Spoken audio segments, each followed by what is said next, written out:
After unexpectedly shattering the world 800-metre record in Norway, just 12 days later, Sebastian Coe was back at the Bislett Stadium, Oslo, for the Golden Mile. When I go with Seb to a meeting, we've done the work and there's nothing much to say. Except that I had to say something to him before that mile. It was the Golden Mile, it was the greatest field assembled ever, and I said, you know, you can win this.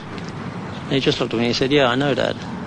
And it was so quiet, and so unarrogant, and he's not a pushy lad like that, but I thought, Christ, here we go again, you know.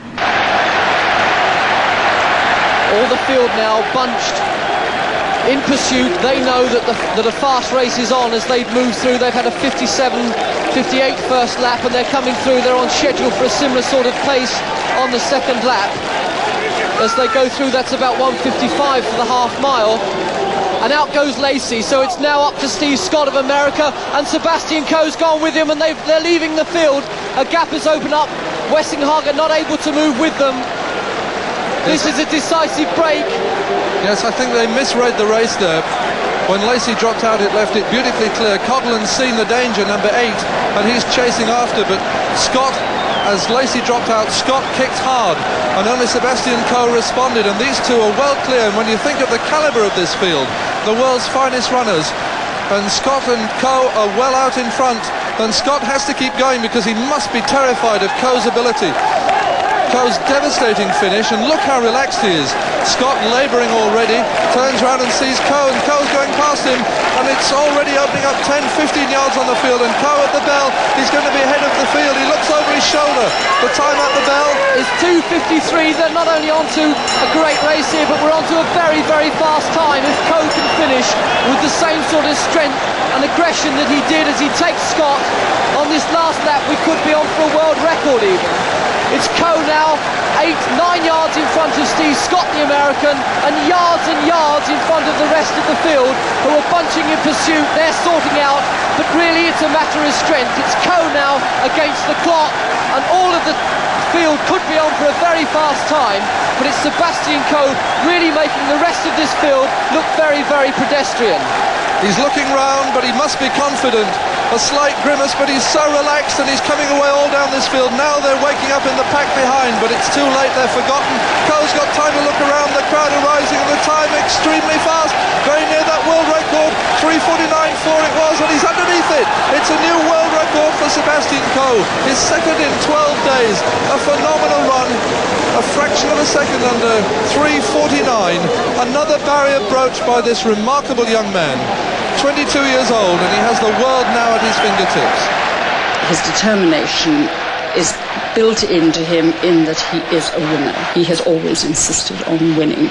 Every family must know the child who hates to be out at cricket, and you just have to forcibly kick him out and say, look, you very definitely were caught, or you very definitely were bowled. It's an aspect, I suppose, we don't really like with our children, but I faced that is really what he was like, although totally unaggressive in any other field. I mean, he never had to be a winner in anything else, but he did in sport. And a Union Jack from the crowd attached to the branch of a tree. What a marvellous moment for this young man. So modest, so able, but so tenacious on the track. Everyone is dedicated if they see what they're doing is successful. I think when he saw he was successful, the more success he had, the more dedication he had. I don't think that if he hadn't been... In fact, I've said to him once, you know, you like success, you like winning, you're very dedicated in what you do. And he said, yes, but if I didn't win, I would find something else I want. If I didn't win in athletics, I would find something else I did win at. You always strike me as a running machine. You never stop running, do you? No, I just enjoy it. I mean, it's as simple as that. I just get a lot of pleasure from it. Tell us about the race now. Could you hear the lap times when people were shouting out? I heard the first lap being somewhere in the 50s, and I thought, you know, first lap felt quite easy. What surprised me was the third lap, which I thought was going to be the real crucial one out there. I thought that was going to be the difference between a jumped up 800-metre runner and the 2-miler, and I didn't find it as hard as I thought it was going to be. What did you plan? Because you were saying before the race today that you weren't quite sure how it was going to go, you didn't know how you were going to... Surely you were far more confident than that, really? I think you've always got to be confident of your own ability. I think, you know, it's pointless stepping out on the track if you've got a certain amount of confidence, but to be quite truthful, you know, when you line up with the world's best miling field, and I mean it, you know, you just sit in, I think. If you're not a miler, you let them do the worrying and decide what to do. Would you count yourself a miler now? Well, in the true sense of the word, no, because I'm not that really. This is the 4th mile in that many years. It's 1 a year for me. There's always going to come a time in life when you've got to declare your intent, you know, nail the sails to the mast, colours or whatever, you know, and really go for it. It's a big night, the pressure is there. The minute you commit yourself, people are not only expecting it, but if you admit that it can be on, then of course the media will do the rest. The pressures that you invite by doing this are very, very substantial, and the more declared that intent is, the greater the pressure you create for yourself. But why not? You got the 8, you got the mile, the 15 was the blank. Let's go for it.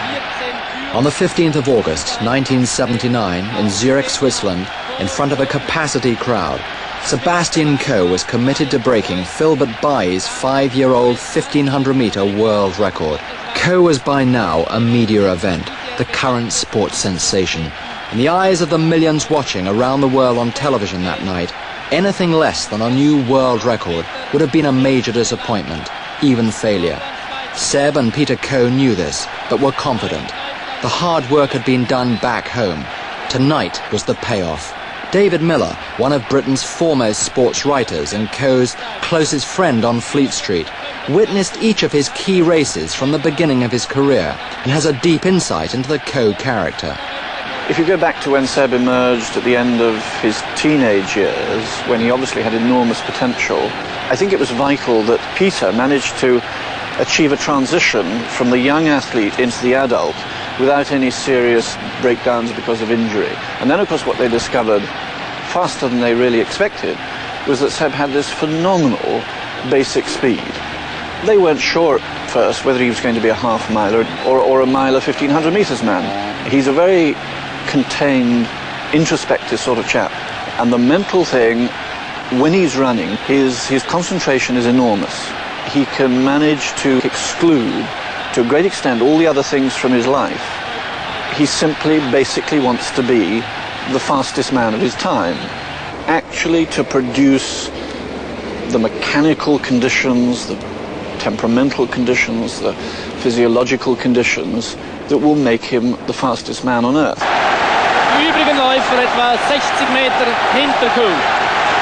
Ein unwahrscheinlicher Läufer.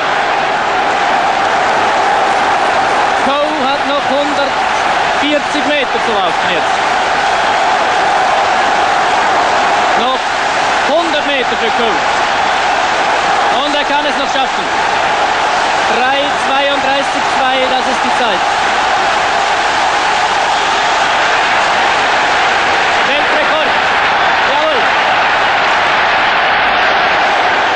By a margin of just 1/10 of a second, Sebastian Coe breaks the world 1500-metre record on that August evening.